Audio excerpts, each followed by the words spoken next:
خپل جماعت کې ځان ته چړې ګړې خپل جماعت کې ځان ته چړې ګړې زما تش ډمو ته کتل کفر دی پیغله جماعت نه راوته ویلې توبه توبه مولا لتل کفر دی نو دا سلیم زمانه لس کاله کشر دی خو ما دی په یو پیټ کې پاتې شوي یو په ده کې یو جذبه ده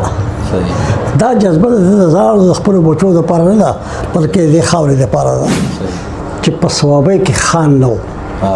په صوابۍ کې ورکرانو او د عقل خاوندانو نو د بونیر غوی نه بې عقله کم عقل سړي که عقل یې زده کړی دی نه په صوابۍ کې زده کړی دی ما په پاټۍ کې خلقو ته ویلي او قسم مې خوړلی چې زه به د ژوند د پورې بلې پاټۍ ته لاړ نه شم زه به د یوې قومي اسمبلۍ صوبایي اسمبلۍ دپاره درخواست ورنه کړم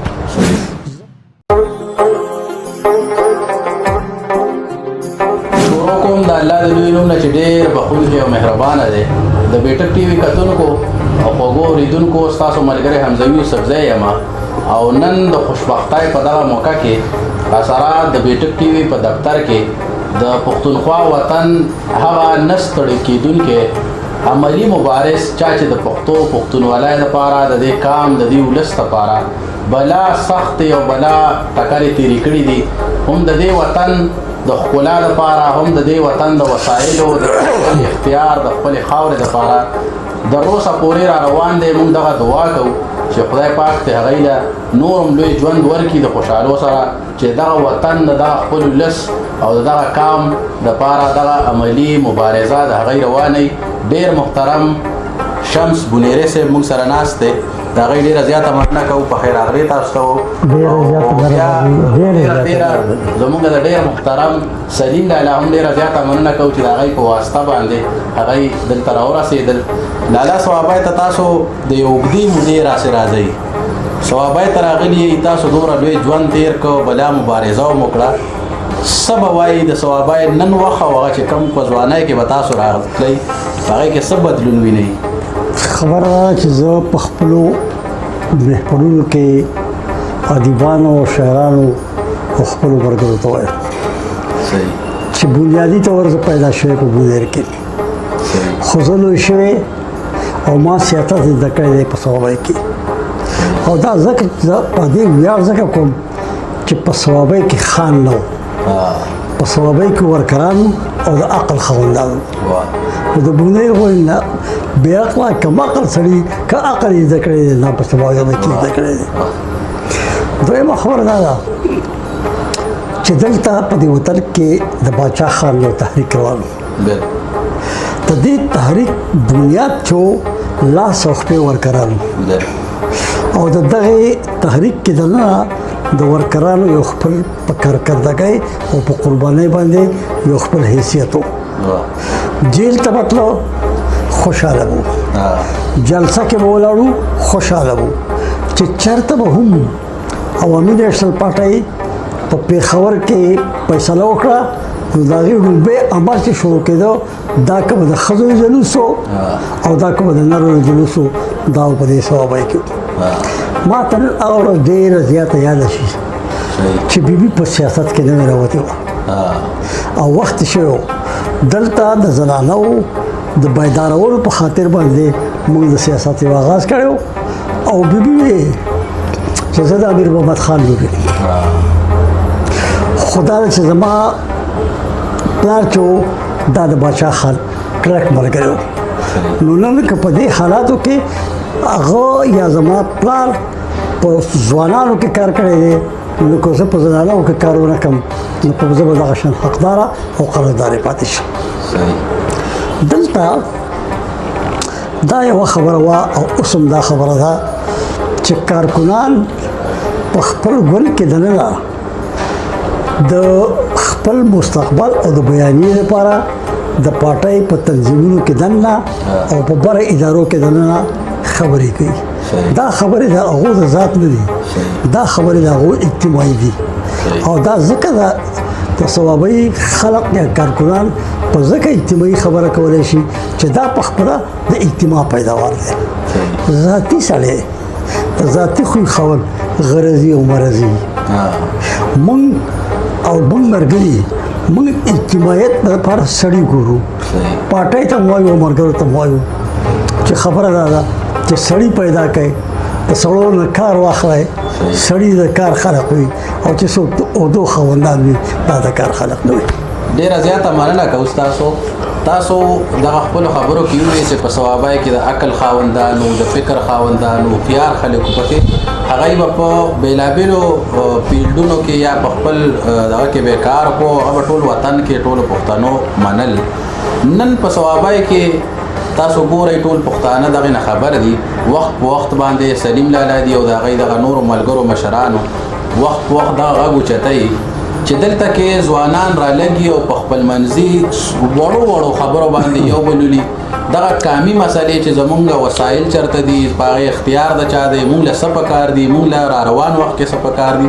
دغه خبرې نشته او په خپل منځي ستونزو کې نښتې دي.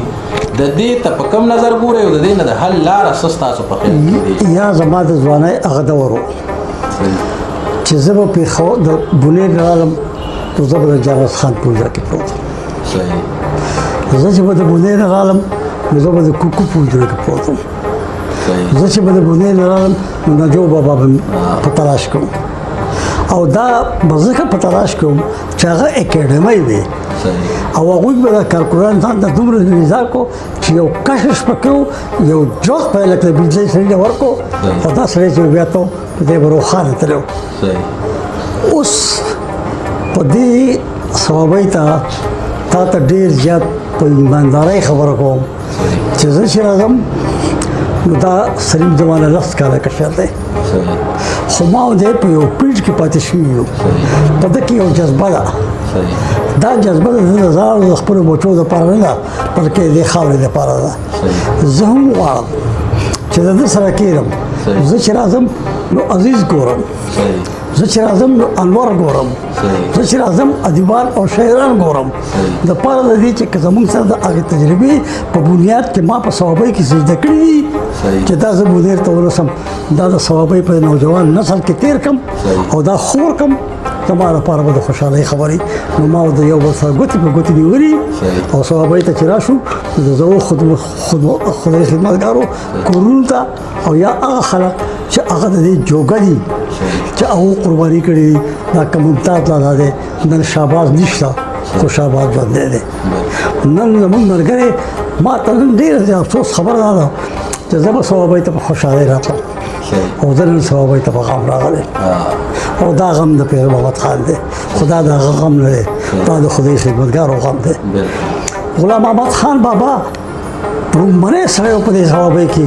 چې هغه د باچا خان په قافلې کې سرې جامې اغوستې وې او میدان ته راوتی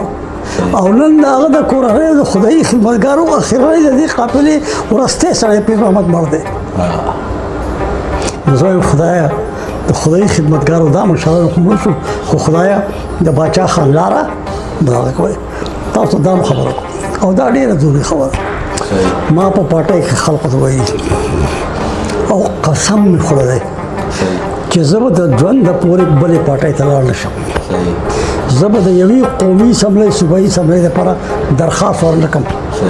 زه به د عهدې دپاره مقابله ونه کړم خو د خدای خاطر وکړئ زما عمر چې کوم دی دا 2 کاله دی دومره وکړه ډېر نشم کولی خو دا د بونېر د ځوانان د یوت لیګ او پښتون فېډریشن ما ته حواله کوي چې ما څه شی د مشرانو زده کړی او یا ما د باچا خان سره په برګیتیا کې چې موږ په افغانستان کې وتلو او د هغه نه مو خبرې اورېدې چې کم از کم د نوجوانانو ته په دغه طریقه باندې دغه پیغام ورسو دغه تربیت وکړو نو سبا که زه مرم زه به خوشحاله بل شم ځکه چې زه پټۍ نه لرم خو تا ته دا وایم چې زه ډېر زیات خوشحاله یم چې که زه وراثت دپاره د ځمکې خاوندان ځمکه د هغې دپاره مالکان یا ځمکه دومره نه لرم نو په دې خوشحاله یم چې د خپل سیاست وارثان دا لرم دا ناست دی دا ناست دی دا ناست دی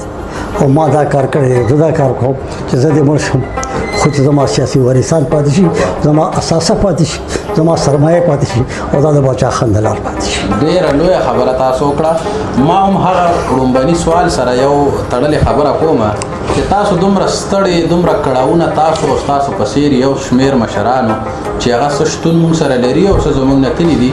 دی دومره کړاوونه وکړل، د دې موجوده وخت کې د ځوان کل نه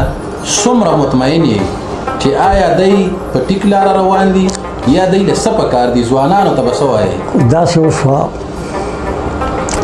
چې زمونږ د عمل نتیجه دا وه چې په بودیر کې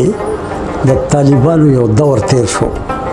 هغې زمونږ یو ملګری ژوندی پاتې کړی دی، وجلي دي او تختولی دي. په دغه دوران کې موږ د هغه ځای د پولیس د پوج په ځای د پولیسو مرګیتیا کړې ده. پولیس ته میډال ورکړی دی، هغې ته سرټیفیکیټ ورکړی دی، هغو ته مې سلوټ کړی دی. دا د خوشحالۍ خبره ده چې په هماغه صوبه کې په دې زموږ په دې ایالت کې نن پښتون چې کوم دی دا د پښتني خاورې بچی دی او زه په فخر وایم چې کم از کم د پښتنو کې زیاته حصه او یا د پولیس زیاته حصه چې کوم دی دا د عوامي نیشنل پارټۍ ورګیتیا کوي. دا په دې وجه کوي چې موږ د هغو څه ولاړو، د هغو درد ته هم درد ویلو. نو که موږ د خپل کارکون درد ته درد ووایو، د هغه تپوس او پوښتنه وکړو که د ده نه وي او د هغه د پلار او د هغه د تره او د هغه نیکه تاریخ ځان ته مخې ته کېږو او د دغې تاریخ په رڼا کې موږ دغه خپلې پسې لاړ شو او کېنو او خبره ورسره وکړو، نو کم از کم چې هر څه دی د دې خاورې د پښتنې خاورې د پښتنې مور زوی دی او هغه به کم از کم په شا نه ګوري، پښتون مخکې روان دی. دا یو خبره وشوه. موږ کوشش وکړو په دې دور کې چې زموږ هغه ملګري چې هغه زموږ نه لیکچرران دي یا هغه زموږ پروفیسران دي او په مختلفو ولي خان یونیورسټۍ کې یا د نورو یونیورسټو کې زموږ د مردانو چارسدې او پېښور په یونیورسټو کې دي او د دې د فارغ نو هغوی یوازې ډګري نه ده وړی، هغوی کم از کم نن د ځان سره دومره ډېر وړی چې په یو باچا خان باندې تر اوسه پورې 15 پیډي جوړ شو او مختلف موږ له سرکلې ورکړي. او تا ته دا خبره کوم چې دا ما لپاره ښه نه ده، خو نن زه د خدایي خدمتګار د دغې تاریخ په ذریعه باندې په ما PhD روانه ده. ډېر ښه. نو دا یو کار دا وشو او موږ کوشش کوو، ما پارټۍ ته ویلي چې ځوان نسل پښتون فیډریشن او نوی کور دا کم از کم د ډزو دپاره نه دی، دا د زنده باد او مرداباد دپاره نه دی،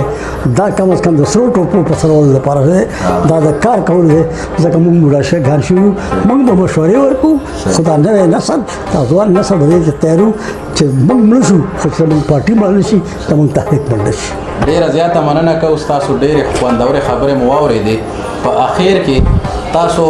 ما وختي هم خبره وکړه، تاسو د سیاست سره سره په ادب کې هم یو نوم پیدا کړی دی او بلا داسې یو شمېر شعرونه که موږ وګورو نو هغه ټولو پښتنو د مختلفو سندرغاړو د خولې د مختلفو